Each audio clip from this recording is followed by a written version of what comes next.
Andrés is going to be speaking tonight on logarithmic scales of pleasure and pain.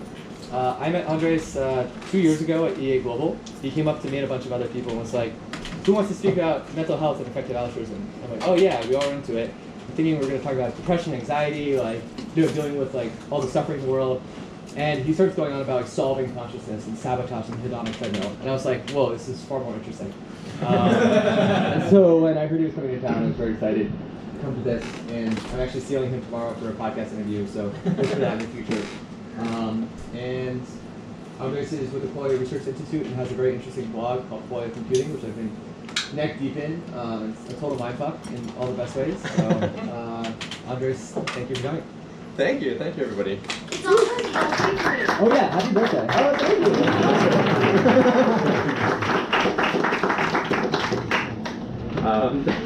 you. Actually, that's an epistemological problem because then I'm not sure if you're gonna applaud because it's my birthday or if the presentation was good. But, okay, so is everybody comfortable? Can you hold on for half an hour, 40 minutes, where you are? There's some more if seats not, over here.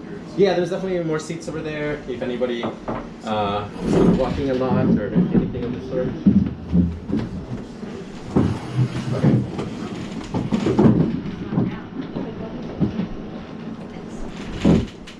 Did you just reuse the slide deck? Harvard EA student show? Yes, yeah, I'm reusing it. Yes, September 13. That's right. Yes. We expect all of our presentations to be custom made. Yeah, well done. That's right. That's right. One more person here, if someone wants. Oh yeah, we can fit one more person. Oh, and one other thing I forgot to mention is like we hang out after these, so if you want to talk to people, like chill. Cool. That's Anybody else want to sit over there? Okay. Yep. Okay. All right. I'll get started. Okay. So I'm gonna be talking about the logarithmic scales of pleasure and pain. So basically, kind of like ravaging our intuitions about actually in what way you can feel good or bad. Turns out it's much deeper than you think. So here's kind of like a rough outline. So I'm going to talk about basically long tails and why they matter. Then I'm going to talk about kind of like metrics in effective altruism. A little bit about Goodhart's law, which maybe some of you have heard. I'm going to discuss kind of the difference between normal and a log-normal world. And then I'm going to go over kind of empirical data and conclude with basically kind of like the full argument for why pleasure and pain follow a logarithmic scale.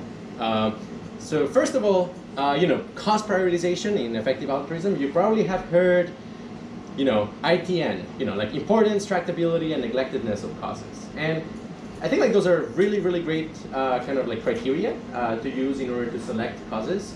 And from those, you can kind of also, in a sense, the following two heuristics emerge, which is that whatever you choose as a metric should be kind of like hard to Goodhart, and I'll explain what that means. And also you should really care about long tails when they emerge.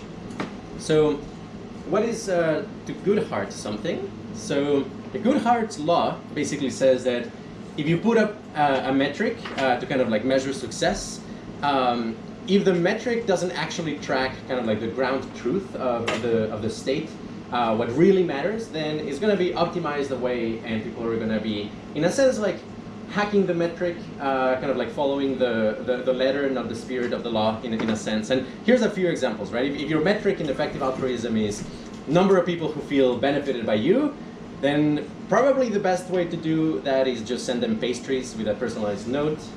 People will probably, in their mind is like, oh man, that man really helped me. But this, it's obviously just a hack. It's not actually assisting them in any way. A metric that is really common in governments is basically, the number of people below the poverty line or extreme poverty. But the way in which you hack that is basically you just distribute packages that kind of get you over the hump. And they don't actually necessarily need to raise kind of the average well-being in any way. They just need to look good from the point of view of the metric. Much more kind of like close to home, quality adjusted life years, which is kind of something that is very, very prevalent in effective altruism.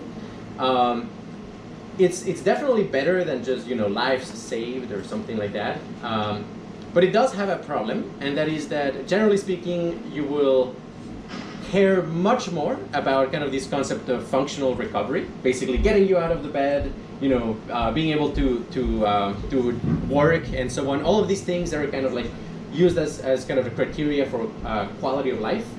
And you're going to neglect people who are in extreme pain, such that even if you were to help them, they would feel better, but maybe not necessarily functional, right? So you're kind of like neglecting all these like huge swath of people who making them functional is just not realistic, but still improving their life could have like tremendous moral value. Micromort is kind of like another important metric, which is like, you know, one in a million chance of dying. If you do that, maybe kind of the thing that you do is, you know, you distribute HEPA filters, which reduces kind of the PM2.5 particles in the air. You give free metformin, a diabetes drug. It enhances your life expectancy a little bit. But, you know, on a wide enough statistical basis, like it would probably maximize the metric. And one that is pretty troubling is like the happiness index, which actually has been kind of like peddled to some extent by some of the mental health in effective altruism. The problem with it is that it only really cares about kind of like your level of functional happiness. And in that sense, prescribing more SSRIs across the world, it comes out as kind of a very effective means of improving happiness, even though, you know, SSRIs actually degrade the quality of your experience in a number of ways for the majority of people. You know, it makes orgasms not as good, it makes listening to music not as pleasant. So it's not necessarily something you actually want to do on a large scale. The metric that I'm actually going to be kind of arguing for is this concept of a valence index. So valence in psychology means the pleasure-pain axis, basically how good an experience feels. And if you do that, then basically you will be able to acknowledge the long tails that I'm going to talk about, and you can kind of subdivide that into a hell and a heaven index when you really also care about extremes of pleasure and pain.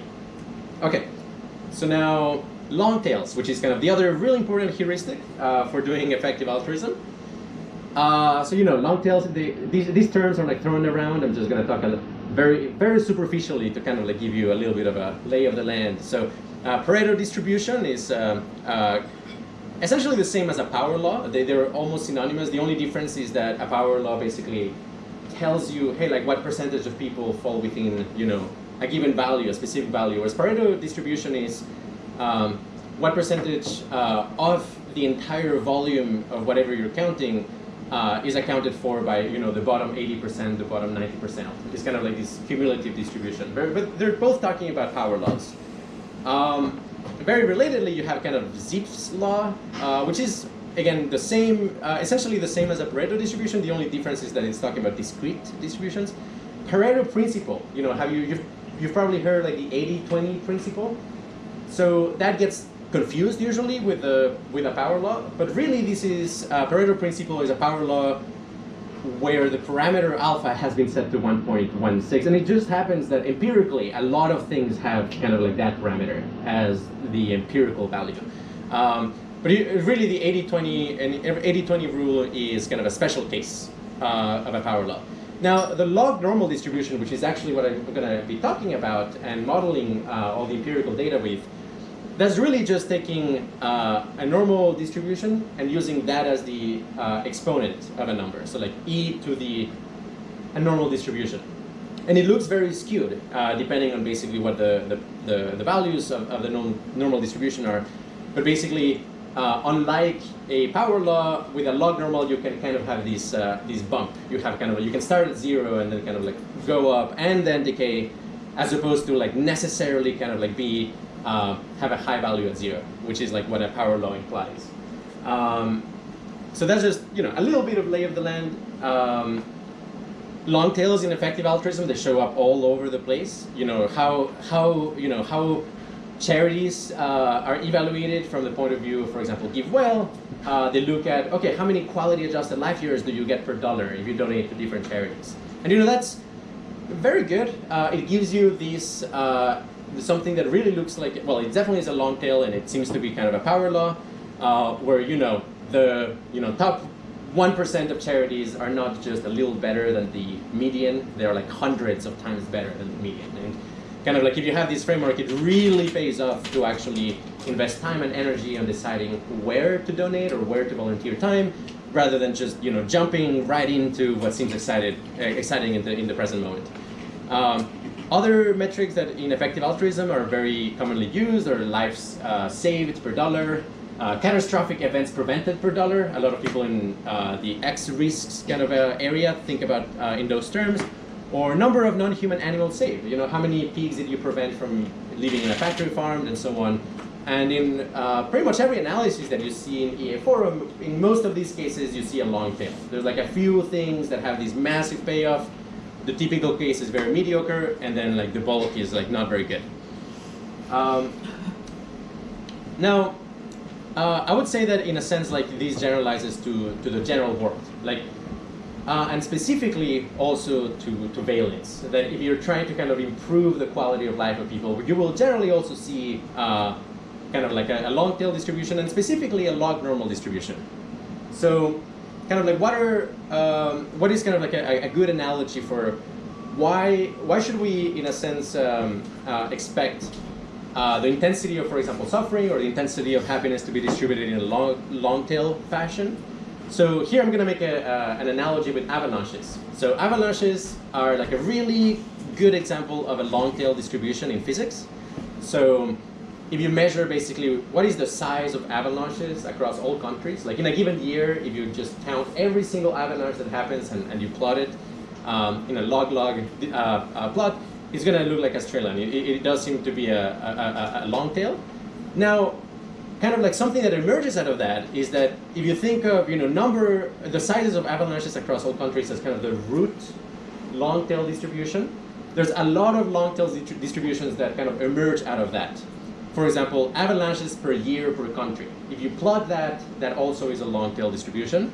Size of largest avalanche in each country, that's also a long tail. Or cumulative avalanche volume per country. You know, in Switzerland, there's going to be a bunch. In Jamaica, pretty much zero. So you'll have like this very, very, very skewed distribution. But all of those additional kind of long tails really emerge from the top one. Like that's kind of like the thing that is generating all of the other ones. And if you're not mindful of that, you may actually be missing some of the biggest and most important things. Like you may just focus on, oh, let's find the country that has like the worst number of avalanches. Or for example, you may focus on kind of like which is the country with the largest avalanche. And that's not necessarily actually the best strategy. Like it kind of like already comes with the assumption of how to cut, slice and dice the space. But really, if you want to do it right, you should focus on the kind of the root of all of these long tails. And kind of like a bit of an intuition for like why you would actually expect avalanches to be distributed in a long tail. Well, it's really kind of a multiplication of many normal distributions. So think of, for example, how different types of weather create the conditions where you have a lot of snow. And then think about like, okay, how many times does that weather happen on a given country? And then multiply that times kind of like, oh, does this have kind of like the appropriate geography, and how large is the geographic features that enable very large avalanches? And all of these normal distributions, when you multiply them, you end up having these log normal distribution, these very, very, very skewed long tails. And I think basically when it comes to suffering, we have a very, very analogous case. So think of, for example, sizes of suffering events. Okay, okay. Cool. Yeah, okay. Size of suffering events across all people. Kind of like if you slice, people seconds across, all of the world, and you look at, okay, how much each of these people seconds are suffering, I would claim that is a long tail distribution. And more so, it generates kind of all of these additional long tail distributions that might be kind of deceptive in the sense that if you focus on them, you're not really addressing the root of the problem. So suffering events per year per person, how many times did you experience intense suffering? That's going to be a long tail. Suffering caused by each medical condition, there's going to be a few medical conditions that account for the bulk of the suffering. Size of the largest suffering event in each person, and cumulative suffering per volume per person. Now, again, you have actually a very similar kind of analogy with avalanches, because you can think of neuronal cascades, events of like a lot of neurons firing at once, and it's been found that when you kind of like analyze how many neurons fire in a given time period, that is a log normal distribution. So you can think of it as like the physiological state is kind of like the weather And then the state frequencies, like how many times per year does that weather happen? Do you have the appropriate central nervous system that enable this intense state of suffering? Times environmental triggers. And when you multiply all that together, yes, it sounds like you would get naturally a long tail distribution. And indeed, something that we actually inquired about is like we went out and surveyed in a bunch of forums people who experience cluster headaches, which is one of the absolutely most painful thing you can possibly experience. And we asked them, okay, how many cluster headaches do you experience per year? And it turns out that that is this ridiculous long tail distribution, where the people who are experiencing most cluster headaches, they're experiencing thousands per year, whereas the median is more kind of in the 50 range. And this already is kind of like, is not really even getting at the root long tail, but it's kind of one of these side effects of the root long tail. And this is basically a slide to show that right now in the neuroscience literature is really, really hot. It's a really hot topic of research to investigate basically log-normal distributions in firing of neurons per second. And you find it everywhere, like in the hippocampus, in the cortex, in petri dish, in the thalamus. It appears everywhere. So it seems that if, as an example, the number of neurons firing on a given second is kind of like a proxy for the intensity of your consciousness, then yeah, the intensity of consciousness would be distributed in a long normal distribution, and more so because kind of like how much you're suffering is the quality of suffering multiplied by the intensity of consciousness. Yes, the suffering would also equally be a long normal distribution. And the same for bliss. Okay, so what are kind of like predictions, specifically talking about valence, the pleasure-pain axis? What are kind of predictions that we would be making if we do live in a log normal world? So first of all, we would expect the existence of extremes. You would expect skewed ratios, and I'll explain all of these. Appearance of long tails, basically a few categories would account for most of the suffering, most of the pleasure, and deference transitivity. That is kind of like people will generally agree on what makes, which experiences are better or worse. So I'll start with existence of extremes, and I'll start with pleasure. So you may not notice, or you may not know, but there are states of well-being that are far, far, far, far, far better than a typical very, very, very good day. Like these are really extreme outliers if you kind of like plot them in terms of how good they feel. And I'm gonna kind of like explain the three of them.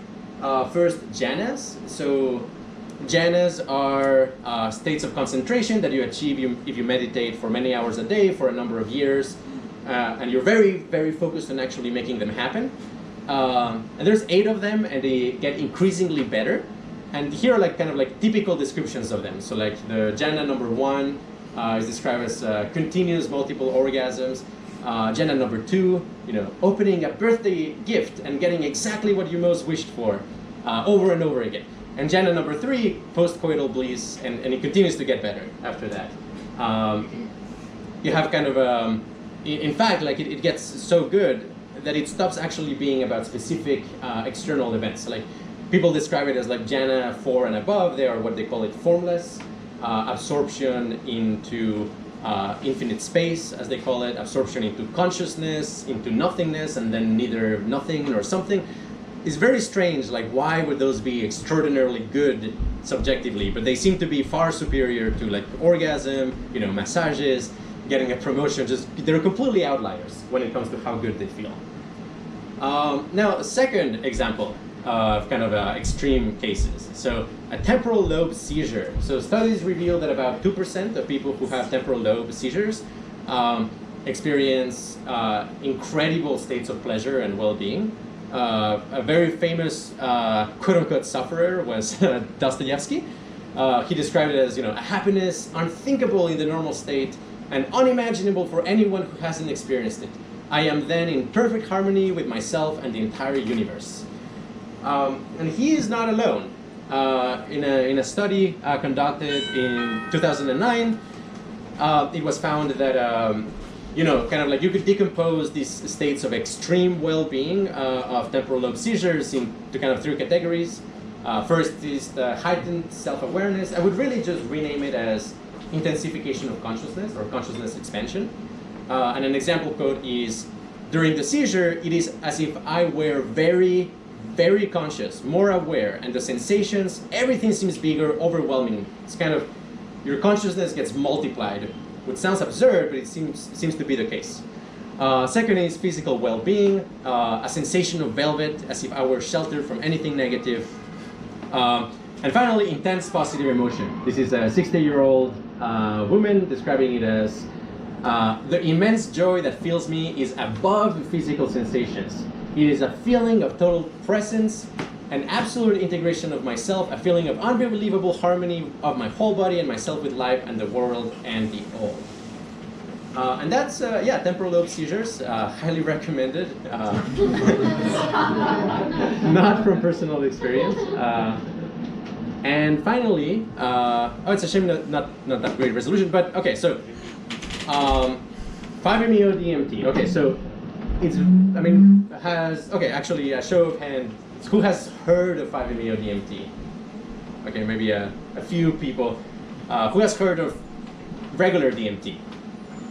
Okay, like many more. Okay, so, you know, in 2005, it used to be fashionable to, you know, take salvia and try to garden and record a video for YouTube. And, you know, people used to make a lot of fun of salvia because, you know, it's like this legal high, quote unquote.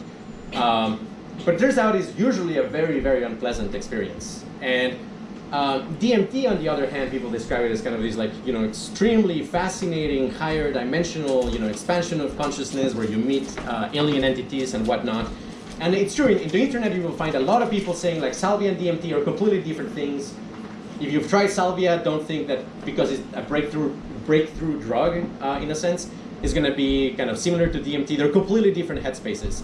Now, what is not yet very well known in culture is that DMT and 5-MeO-DMT are also completely different beasts. So DMT makes you hallucinate, kind of this sensation of extreme otherness, contact with super intelligences, and a lot of really weird hallucinations and expansion of consciousness.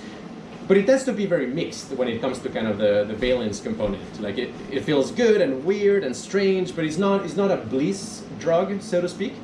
Whereas 5-MeO-DMT, if you have a good trip, especially if you manage to overcome the anxiety of the takeoff, is described as the best possible feeling that you could have by those who've had it. I don't know of anybody who's had both a temporal seizure and 5-MeO, but it would be actually really interesting to know like what they think. You know, people who administered 5-MeO-DMT, the way they describe it is like, when people try it, they usually say one of two things. Either they say, this is it, or oh my god. So it might be described as kind of the culmination of pleasure. It's kind of the most, you know, intense, harmonious, highest energy possible state of well-being. And it's really a complete outlier as well when it comes to states of well-being. A really interesting signature, thanks to some analyses we've been able to do, thanks to data that was shared with Qualia Research, is that, I mean, 5-MeO-DMT seems to do two amazing things. One is it massively increased the power in the gamma band, which is associated with kind of intensification of consciousness. And second, it massively increased the whole brain coherence, which is a term in EEG that has to do with basically how correlated are the different channels. And it's almost kind of like your whole brain becomes the same frequency. Every channel looks the same on 5-MeO-DMT. And in a way that is kind of reminiscent of high meditation states, but it seems to be its unique thing. Anyway, this is all to say that, yeah, 5-MeO-DMT does seem to be one of those, you know, very, very, very far out in the long tail of possible pleasure. Almost everybody who takes it says is the single most intensely pleasurable and meaningful experience in their life. Even much more so than LSD and DMT. Okay, so now on to the bad news. So basically, I'll explain the pain scales. So basically, this idea, you know, the analog pain scale, which is what you use in a hospital if you're in an emergency, it's kind of like, okay, from 1 to 10, how bad do you feel? That really doesn't cut it for a number of problems, diseases. And that was captured for the first time really in the McGill Pain Index. And so, you know, if you just ask from 1 to 10, how bad do you feel? That's, you know, that's one type of question. If instead what you say is like for each part of your body and for this 50 different types of pain, in how much pain are you right now, right? And the categories of pain involve things such as like crushing and like crucified and like acid bath and burning and like cold pain. And there's like many different types of pain, unfortunately. And some of these conditions have like many of those at the same time, and in very high levels as well. So kind of like this idea of like, it maxes out at 10 out of 10 pain, that just doesn't seem to be true. And it seems like as effective altruists, we really need to take that into account. And I would kind of like, just from this slide, kind of propose already kind of like a better metric. I call it the hell index. We could define it as the yearly total of people seconds in pain and suffering that are at or above 20 in the McGill pain index. So maybe a fracture doesn't cut it, but if you're having fibromyalgia, then yeah, like that would count as kind of part of the hell index. I think it's important to minimize the hell index. Okay, so pain scales. The main takeaway of the following slides is going to be that in each of these cases, people actually talk about these scales in a logarithmic way. So first, the Schmidt-Sting pain index. Here's Schmidt accepting his Ig Nobel Prize for having stung himself with 80 different insects from the order Hypneroptera, which basically include ants and wasps and bees. And intuitively you think like, oh gosh, like a bee sting hurts and like that's bad, but that's the end of it. But really, a bee sting is just a 2 in a 4-point scale. And what he said is that he tells people, each number is like 10 equivalent of the number before. So like 10 honeybee stings are equal to 1 harvester ant sting, and 10 harvester ant stings are equal to 1 bullet ant sting.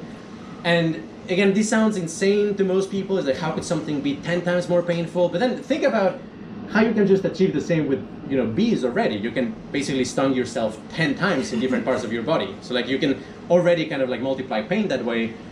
It's just like the quality of pain, it can also be more intense. And obviously you could all happen to be unlucky and fall in a harvester ant nest and be stung hundreds of times with harvester ants, which is going to be extraordinarily unpleasant.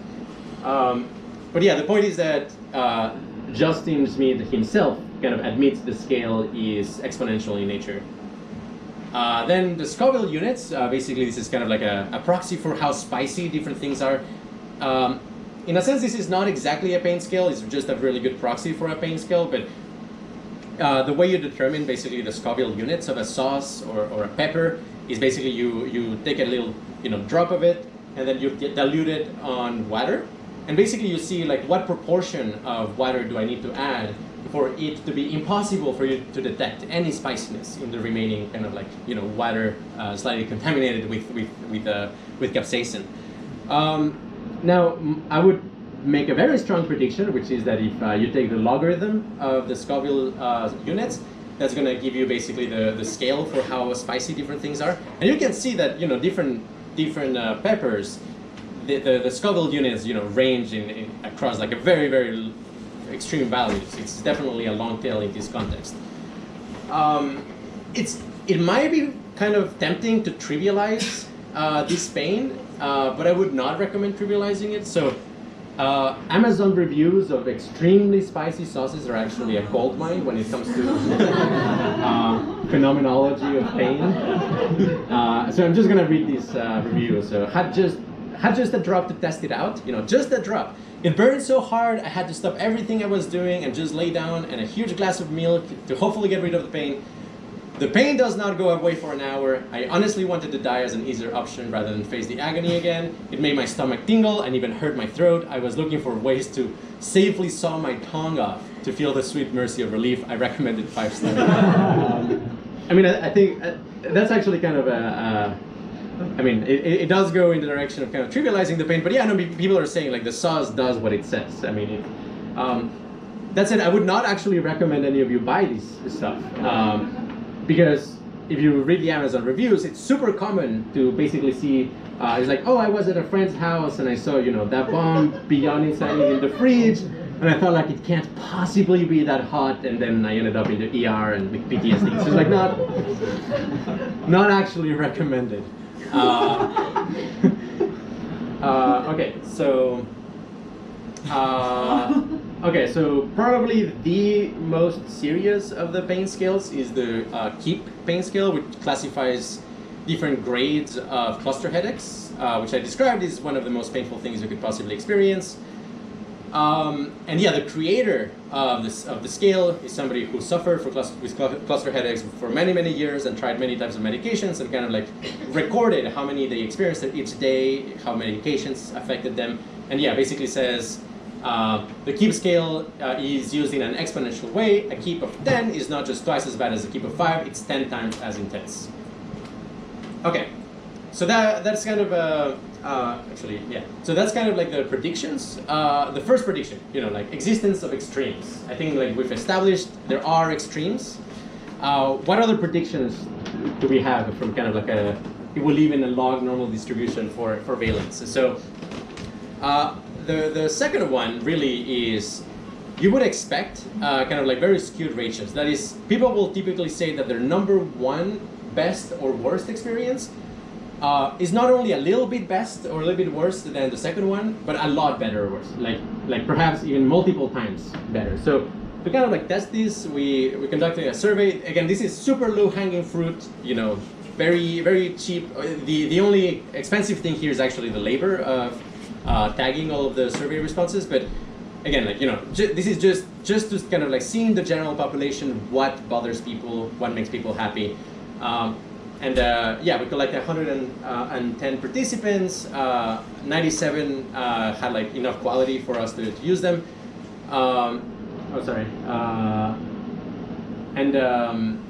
And basically, one of the things that we asked them was, relative to the second most pleasant experience, how many times better or worse? How many times better was the first most pleasant experience? And this is kind of the results that you get. The first one kind of visualizes the entirety of the responses. The second one kind of like cuts off, the top 10 highest ones, so you can visualize better the long tail. But the takeaway here is that people are saying, my best experience was 5 times better than my second best experience. So this is like, there's a multiplicative factor. It's not just like, it was like 20% better. If you compare that to kind of like a simulation, if you simulate, okay, I'm gonna draw from a log normal distribution, assuming that, if you're 45 years old or something like that, you've had like 17,000 days, and you're drawing kind of like experiences sample from a log normal distribution each day, and then you ask, okay, from the pool of experiences that you had, what is how much better is the first one relative to the second one? And you see that you get a very, very similar pattern. Kind of like in the top kind of side of the scale, you have like, the first one was like 12 times bigger than the second one. Which is completely different than if you kind of like simulate it with a normal distribution, right? If you're sampling from a normal distribution, really you only get something like, the best experience was 25% better than the following one. So it's the data fits way better a log normal distribution.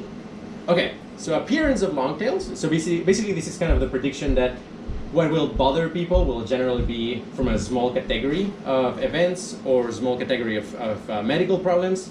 And likewise, what makes people happy is going to be from a small category. And there's going to be kind of a long tail of a few people answering from a whole number of possible situations. So if we visualize, okay, what do people say as belonging in the top 3 most pleasant experiences in the entire life? The base rates is falling in love, your children is born, marriage, sex, college graduation, orgasm, alcohol. I should say, vacation. It sounds almost kind of like trivial to say like, oh my gosh, vacation. There was one vacation that was one of the top 3, but if you read the answers, it's actually really compelling. I mean, it's something like, I was planning this trip for a year, and I went to Europe and backpacked for a month with my brother, and it went better than expected. It's kind of these extreme scenarios of things going really well.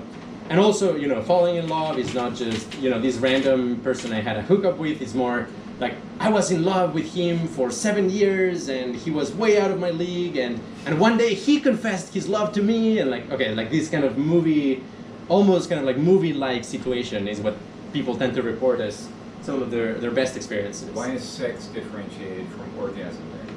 Yeah, well, that was just based on the description. So sex is kind of like the whole act, including foreplay. An orgasm is just the moment of orgasm. And there was a little bit of a there was a bit of a kind of like gender imbalance there with males saying orgasm more than sex. But I mean, really, I would say it's basically the same thing. It's just like different aspects of it get emphasized. You will also notice that like the events here have like a very undefined like timeline. I'm not saying like, hey, what was the single best second of your life? Although maybe it would also have been very interesting to ask that. But yeah, again, this is just kind of a pilot study to see what is in people's minds when you ask them like, the best and worst. This is in terms of, you know, the worst. You get things that you might expect, you know, mother death, you know, childbirth. But interestingly, you get, you know, kidney stones, migraines, you know, broken arm. You know, things that are actually, you know, medical things. And I'll get back to that. Okay. So that kind of like tests the appearance of long tails. I mean, as you can see, you know, it's a very skewed distribution, and that's not even showing all of the responses. I actually caught it at like, when you get like 2, I got like a whole, you know, almost kind of like the double of the size when it comes to people, just like one person saying something, right? But you have kind of like this, at the top, these few experiences that account for like the majority of the instances. Are those showing people who say that thing is the best or worst thing ever, or just roughly how they rank those things? That's just appearance in the list of the top 3. Okay. So I'm not. So people are saying their top 3 things, and Yes. and then so LSD comes up very high, but for a small number of people. Yes. So okay, cool. Yes. It's interesting that childbirth is second high on both Yeah. sides. But then, I mean, that's a really great segue into actually what I did with the data, because I not only did I ask them to, you know, list in random order the top 3 and bottom 3, I also asked them make sure they're like ranked, right? It's like, what is the top 3, what is the top 1, what is the top 2nd, you know, and what is the 3rd best or worst. So, and I did use that data. So here's how you can use it. So basically, whenever you see kind of like 2 experiences being ranked against each other, you can almost think of it as kind of like those 2 experiences had a match, and basically one of them won as kind of like the better one rather than the other. So you can apply things such as like tournament algorithms for like, oh, okay, there's all of these matches between different experiences. How do you derive kind of like a latent trait based on all of those rankings? And also, I mean, what that graph is visualizing is the graph of differences. So basically, kind of like, I mean, obviously it's not a lot of data, so I had to do like some smoothing to make sure it's not just like a statistical irregularities, but kind of like above a certain threshold of pairs of appearances, I kind of visualize which ones are better than which other ones. So, you know, if you have that type of visualization, you can then, you know, apply something like a network centrality algorithm on that directed graph, and to see kind of like where all of the differences being pulling into. And if you do that, then you get kind of like in a sense, like a more perfected ranking, because it's also taking into account not only do they appear in the top 3, but also which ones are better relative to other ones. And if you do that, then yeah, I mean, children born happens to be, you know, the best experience. And then like falling in love, travel, sex, and extreme sports. Now, extreme sports, it's actually way up there. Largely because a couple people said extreme sports was better than the experience of having their children born. So that's kind of like, that's why, you know, it got bumped up so high up, even though its appearance base rate is not that high. But yeah, and now I'm gonna switch to the negative one. Well, because you count based on the number of people who say it, right? Yeah, I mean, So like a very few number of people would even try those things. exactly. Right? So So yeah. that exactly. If you don't, I mean, the advantage of a kind of like the deference approach is that basically you can bump in the ranking things that appear infrequently, simply because there are, you know, few people do them. But perhaps among the people who do them, they tend to be super high up, right? Like, so you want to be able to control for that factor. Oh, okay.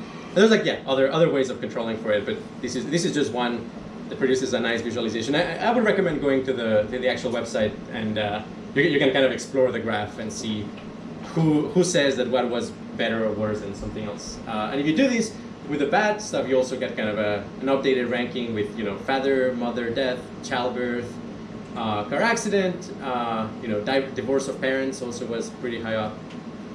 Anyway, okay, so now I'm gonna actually kind of like, based on all of these descriptions, a better way of conceptualizing pleasure and pain scales. So if you have kind of the naive view of, you know, feeling good is having a certain positive, you know, feelings in your body. Maybe if you feel twice as good, that's having twice as many of those positive feelings in your body. And I mean, if you're in a kind of very neutral hedonic state, maybe this graph doesn't resonate with you.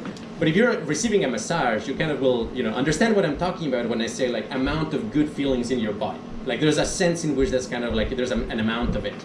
And what I want to say is that based on the previous research and also a lot of trip reports, a much better visualization is kind of the long tail scale, where basically how the intensity and the prevalence of good feelings basically grows exponentially as you go up into scale, with things such as like 10 out of 10 pleasure being like a good 5-MeO DMT trip, or, you know, a temporal lobe seizure, and maybe, you know, at the 7 out of 10 scale you get kind of MDMA and, you know, a good state of mania, or deep meta meditation, this loving kindness meditation, you know, 2CB.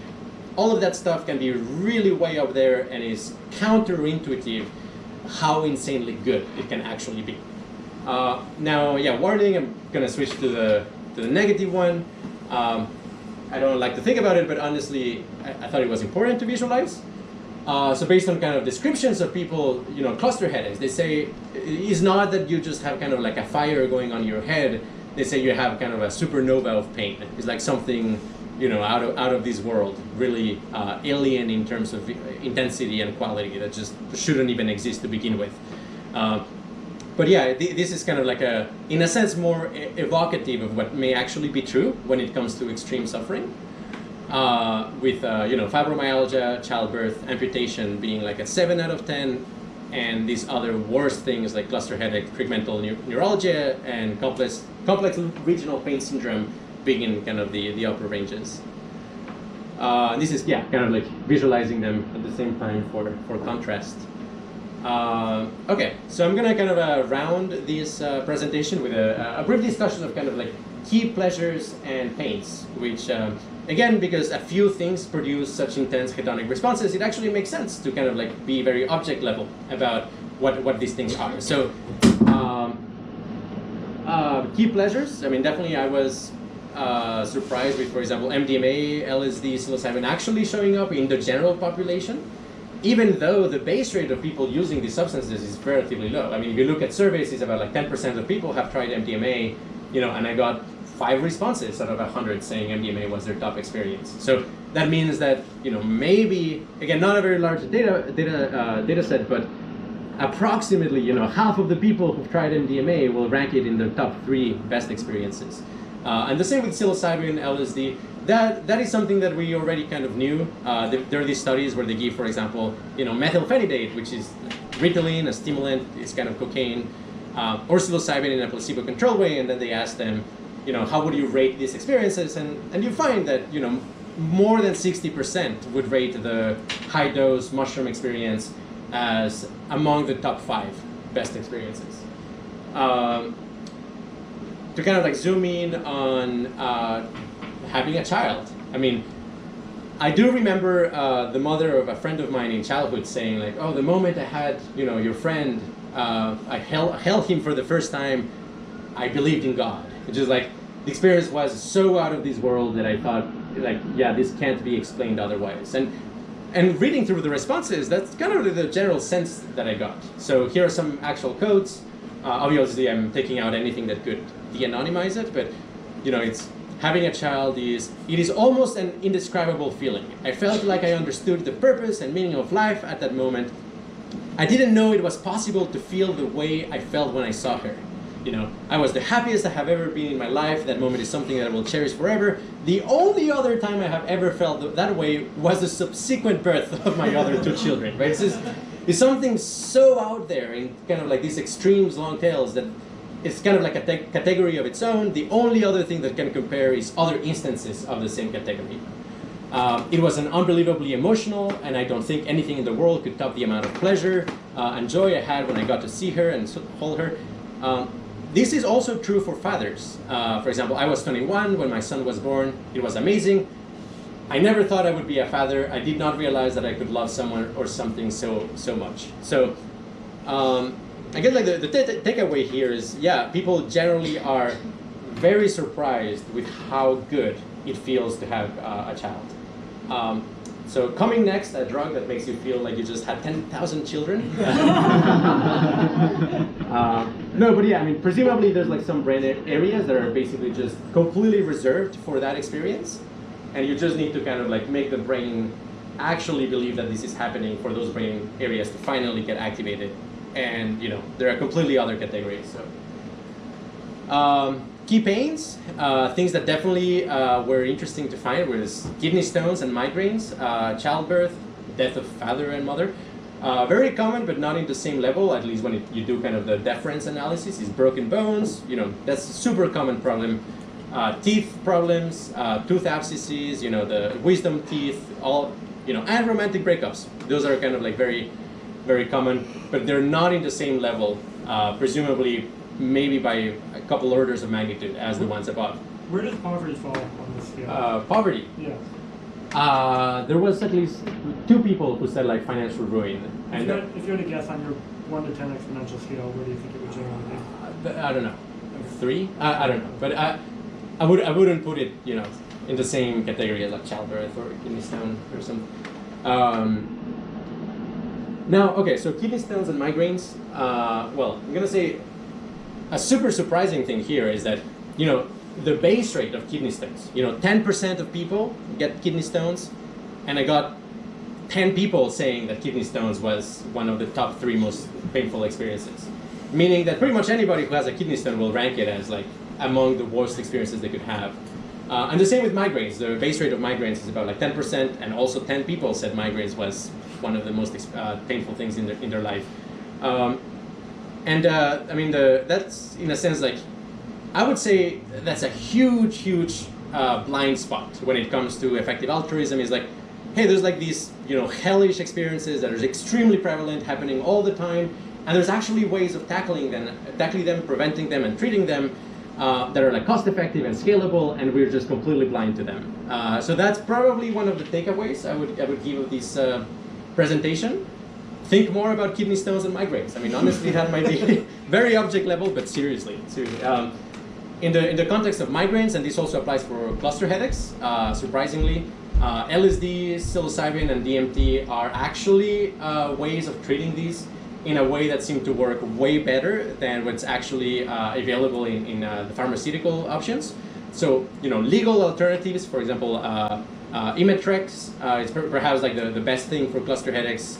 They take the pain from like 10 out of 10 to 7 out of 10, but it's something that you can only use, I believe, like once or twice a day, and more so if you do use it once or twice a day, it can give you a heart attack, and it has all of these terrible side effects. And actually the headaches get worse the more you use it. So it's like all around, that's like the best that medicine has come up with. Whereas like psilocybin or DMT basically take the pain from 10 out of 10 to 1 out of 10. And they basically don't produce long-term tolerance. They seem to actually be very, like, about like 70% of people who've tried them, who have these conditions, say that they work completely. They basically eliminate the problem. Of course, what do we do with the remaining 30%? It's important to think about. But just from hey, like, let's prevent a massive amount of like hellish states that account a huge percentage of the suffering in the world. You know, perhaps like helping psilocybin or DMT be used by cluster headache patients, migraine patients might be a really big win. With that, I would actually add that right now there's kind of like an emerging market of legal psilocybin retreats. There's like this fantastic psilocybin retreat called the Adman retreat that happens in Jamaica. And it's not even framed as kind of a spiritual thing. It's just like, hey, come and try psilocybin if you want to explore your own consciousness. And it's totally legal because in Jamaica it's legal. So I think a possible project for effective altruism may actually be fly people with cluster headaches to Jamaica and give them psilocybin. Like it might be insanely cost effective when it comes to reducing suffering. Yes? So if you are prone to cluster headaches, does taking psilocybin make you not prone to them, or does it just like if you get a cluster headache, you take psilocybin and then that fixes that specific instance of cluster? Yeah. So it works kind of both ways. So basically, there's this concept of something that aborts the cluster headache, as opposed to something that basically kind of aborts the cycle. So it goes in cycle. Most people kind of have them in periods of several months. What all the reports seem to be showing is that if you take psilocybin or DMT or LSD in the first couple of cluster headaches that you have in the cycle, it may not only abort that cluster headache, but basically prevent the entirety of the cycle. And then you actually just need 3 or 4 doses. And the other crazy thing is that the doses that work for migraine and cluster headaches, they're not even like strongly psychedelic. I mean, they're like relatively mild doses. Some people even get relief with microdoses. So it's not even like you have to be super concerned about like, oh, like, they might have a bad trip, because no, it's pretty small dose, what actually works. And yeah, so I mean, obviously for something like a retreat in Jamaica, a lot of logistics need to be taken into account. It's something like take people who have like reliably cluster headaches in the same month of the year, every year, and then take them exactly when that's kind of like scheduled to start to happen. Headaches usually occur in cyclical patterns similar to periods. Interesting. Possible symptoms include severe pain or around one eye. There may be tears. Somebody asked maybe. To find out more, look for the link in the Google Home. Yeah. Okay. I probably said okay. Okay. Okay, to summarize, long tails matter, and they matter quite a bit, especially if you want to get that sweet 80% of the problem fixed. Metrics and rationality, really you have to think about Goodhart's law. Don't be deceived by things that will optimize, get over the hump of poverty or things like that. We probably live in a log-normal world based on all of the evidence, and this doesn't only go for pain, also goes for pleasure, and probably many other things as well. We talked about peak pleasure states and how they are like insanely better than you can even imagine. It's actually unimaginable unless you've had the experience or you're close to having it. And pain scales, they seem to be explicitly logarithmic by the people who actually built them. So all of that kind of like paints the picture that, yeah, we live in a log-normal world. Pain is way worse of a problem than we may imagine, and we should really focus on extreme suffering if what we care is, minimizing suffering. And yeah, that concludes the presentation. Thank you.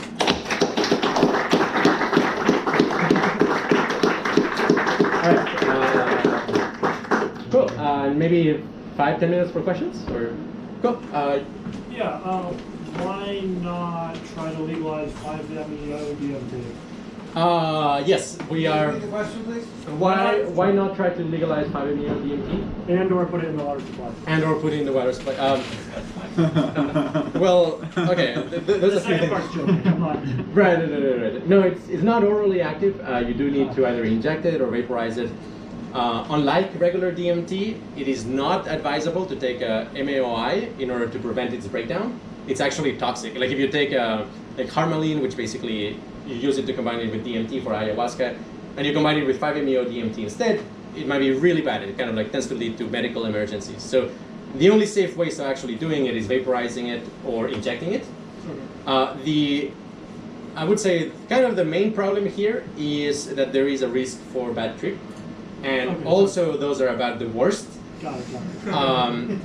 That said, there is kind of this very strong suspicion that like whether you have a very bad experience of 5-MeO DMT is very, very dependent on how quickly you come up.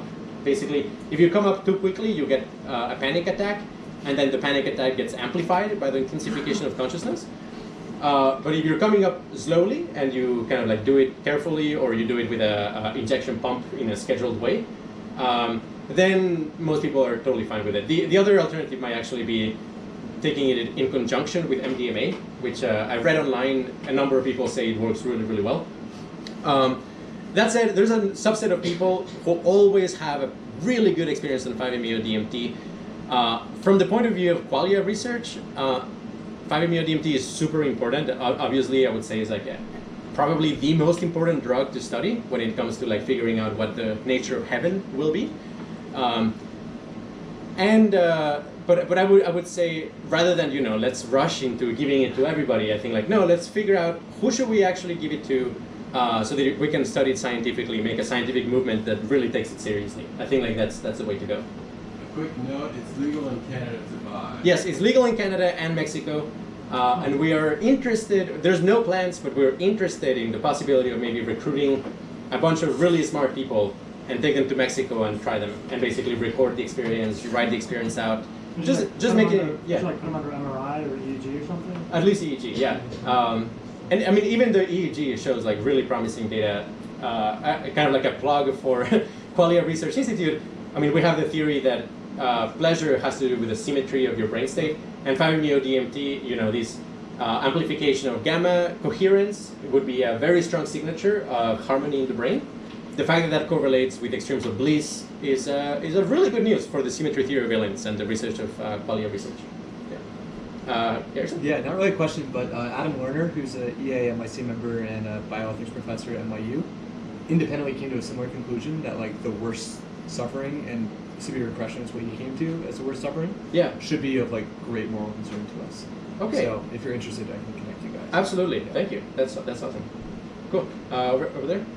Yeah, a lot of this seems to basically point to there are utility monsters out there. Yes. And you know that like a lot of current metrics might not really account for that very strongly, but I do wonder to what degree that's a feature versus a bug with the existing metrics in terms of allocating resources in a non-total sync way towards a few utility monsters, and how much credence we should actually put in self-reported subjective experiences of subcognitive. Yeah, no, I mean that's yeah. So it seems like all of this seems to indicate that there are utility monsters. For those who haven't heard of this concept, it's basically in utilitarianism. They ask the question of like, well, if Fred can experience 4 quadrillion amounts of orgasms per second, if you give him a piece of bread, maybe we should turn the entire world into a bread factory for Fred. Like this kind of that type of counter argument, and it's usually a reductio ad absurdum to utilitarianism. Personally, I do bite the bullet. It does require you to reconceptualize actually what humans are. You can think of human brains not really as like, unified entities over time. You really should think of them as experienced machines. And you should really think of who is a moral patient is not a person, is a moment of experience. And if you think in those terms, then yeah, actually those utility monsters really do matter. And anything that kind of like sweeps them under the rug is doing a huge disservice to the biggest sufferers out there. That said, there is a really good point, which is some people would be concerned, hey, like now that we know this, shouldn't we just invest all of our resources on getting rid of cluster headaches and just abandon everything else? Well, no, because we still need to keep the lights on, and we need to, in a sense, like make the movement grow. There's like self-sustaining and long-term, long-term considerations. So how I go about this is say, actually we should have kind of like 2 pots of money or resources. One that gets directed to just, the deepest, most troubling moral patients, like, cluster headaches, kidney stones, etc.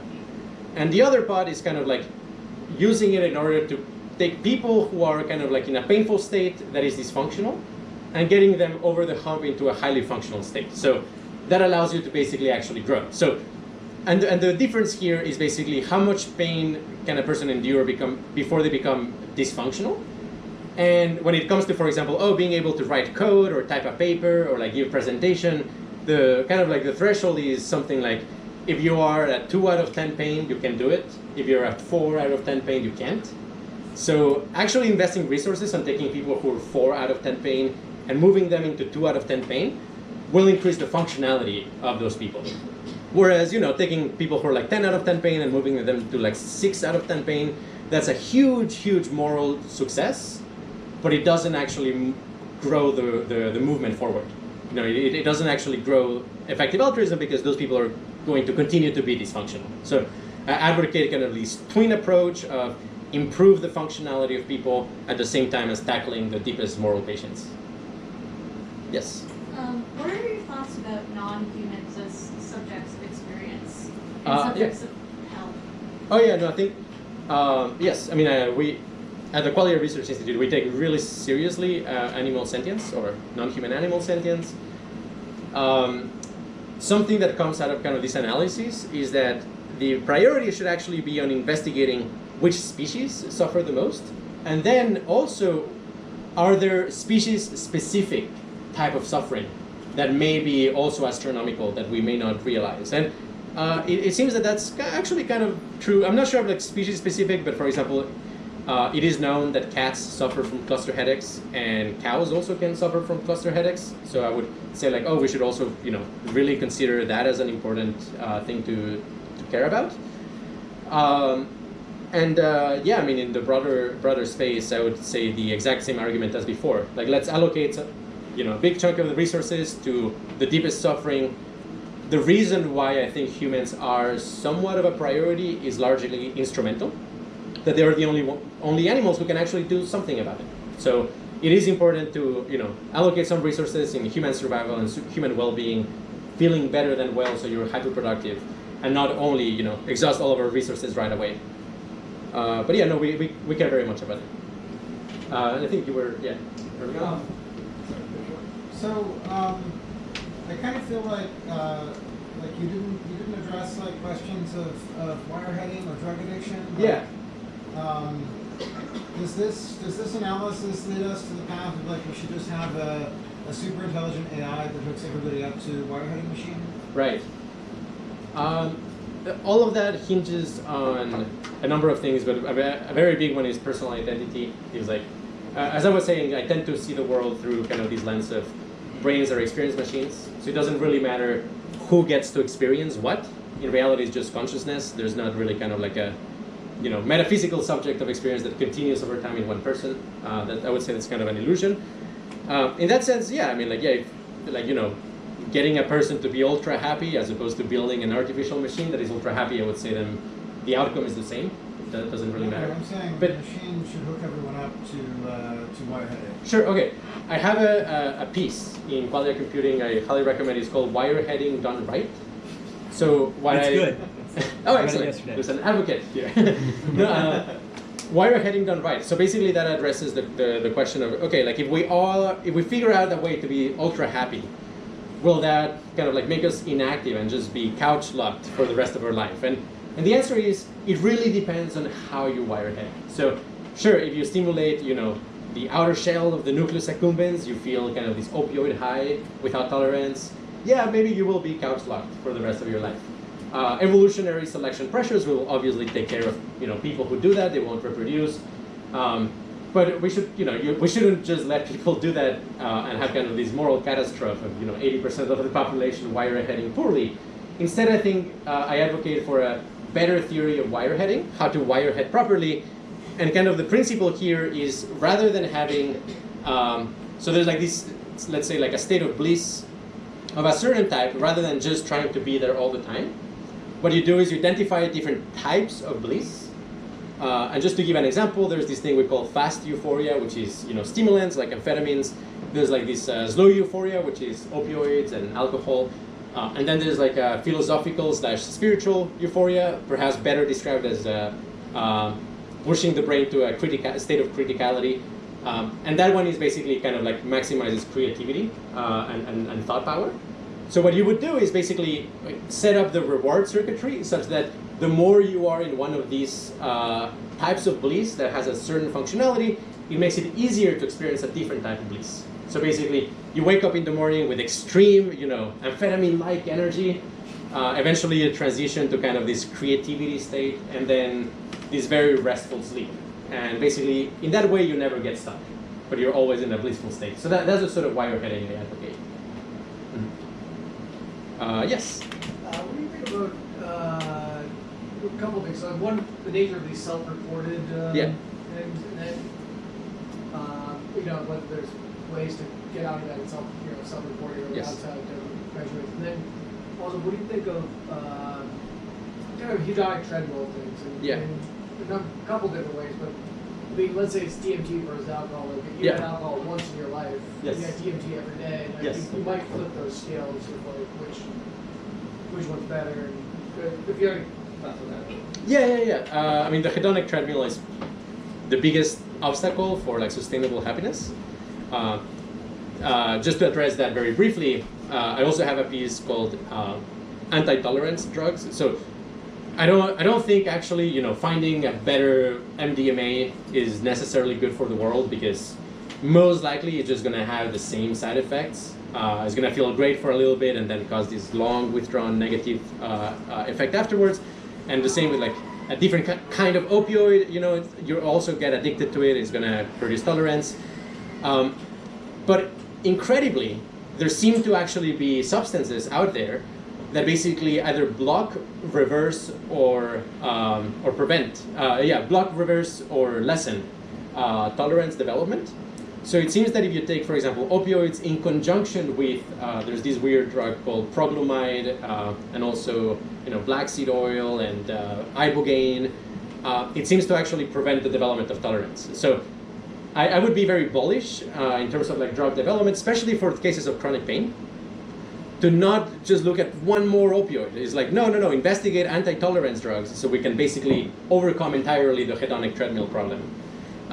Sabotage the hedonic treadmill, so to speak.